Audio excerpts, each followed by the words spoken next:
Now, we've talked about RSPO, so it's important to understand who controls.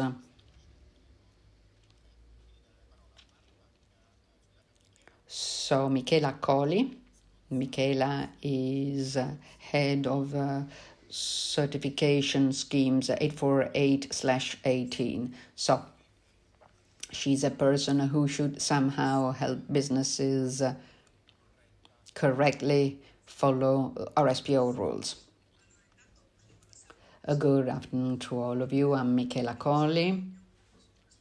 I'm head of the 848 organic food certification scheme. And specifically for today's webinar, I'm also responsible for the RSPO scheme. Give me a minute.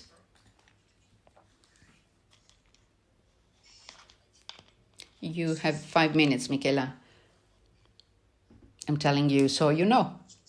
No worries, I'll be extremely fast. So, first of all, we said ICEA. It is a certification institute, so the name says it all about our activity. We are recognized by RSPO since 2010, and then we've also been accredited by ASI since 2012. ASI is the entity that has been set up for this scheme in 2012, and we work in compliance with ISO and RSPO criteria.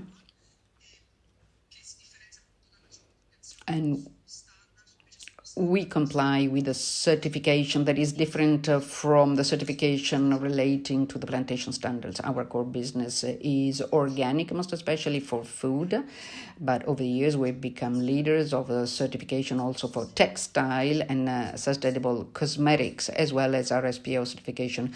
So we have an across-the-board vision of the market where palm oil is used.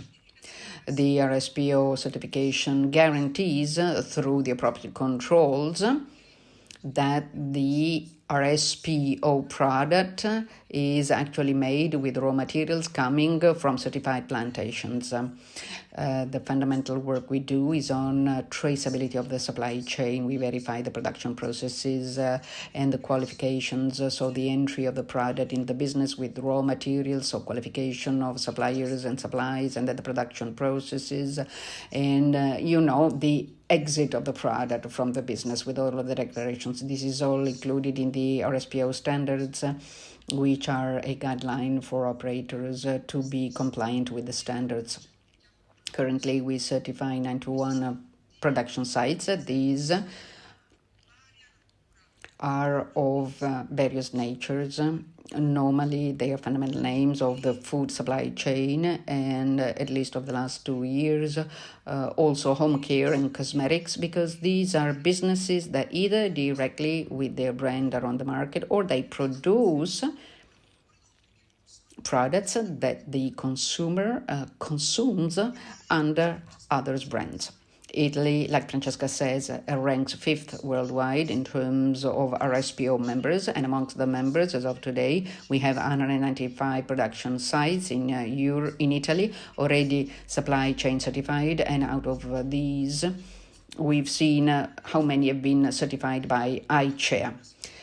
Palm oil can be said to be sustainable when the entire distribution chain, so from plantation to final consumer, is certified based upon well-defined and recognized standards. So RSPO recognizes through ASI, and through these controls, it is possible to guarantee to final consumers as well as to all of the supply chain players that the product we find in the market is one that is made according to criteria that limit the impact of production on the environment and workers. So, like the certification standard has 3 levels, and 2 levels are about the complete traceability of palm oil from the final consumer to the plantation or the first extraction. So it's a worldwide control. The audit for the RSPO certification scheme reflects the ISO control and certification criteria of most of the certification schemes. It meets the requirements of the RSPO supply chain certification system, and it establishes the minimal requirements and methodologies for the businesses that have to work in compliance with the RSPO supply chain certification standard. And it guarantees harmonized procedures for all of the control bodies recognized by IRSPO, because they're all accredited by the same accreditation body, which in practice works with all of us in the same way. In general, we can say that in order to purchase an RSPO certified fat and declare it as such in the outgoing product, it is mandatory to have the certification of the whole supply chain. And this is based on product traceability. There are annual controls, they are planned, and we require businesses to provide information, and this is verified directly in the business. The pre-requirement to have access to the certification is to be members of RSPO, because, and by the way, this is fundamental for RSPO, i.e. The producers must be members and part of a big system. I'll conclude by showing to you the main problems. There's not a full list, but these are the main ones, and this is what businesses tell us when we do controls.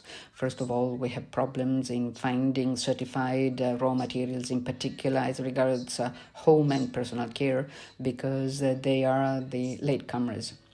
Whereas in the food sector, we talk about simpler raw materials like palm oil and margarine. And in any case, they started years ago. The non-food sectors instead have become more interested in recent years, and they need very specific and processed raw materials. And so sourcing them is not that simple in terms of certification. And then on the side of the customer, okay, Michela, no worries, we'll come to that. Okay, perfect. Can you draw the conclusion? I mean, this was the last slide. So in general, we have poor knowledge of the market in terms of the certification rules. You know, a business says, I need an RSPO product, but they have no idea what is needed. And in general, this is the basis. So when you talk about client or customer, are you talking about the business? Yes. So supermarkets and businesses.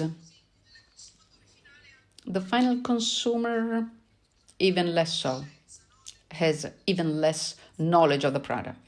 Okay, after you, we will hear the customer or client. One question, yes or no? Have you seen an increase in requests for memberships of RSPO? Yes, sure. Like I said, most especially from the non-food sector, this is due to more awareness of the market and consumers. And on the other hand, a driver is the fact that the Cosmos certification require that the palm oil-based raw materials be certified. So they bring along all of these package of potential new businesses interested in certification. Okay, thank you, Michela. Apologies, at times I will be harsh as a timekeeper, but we have to finish on time.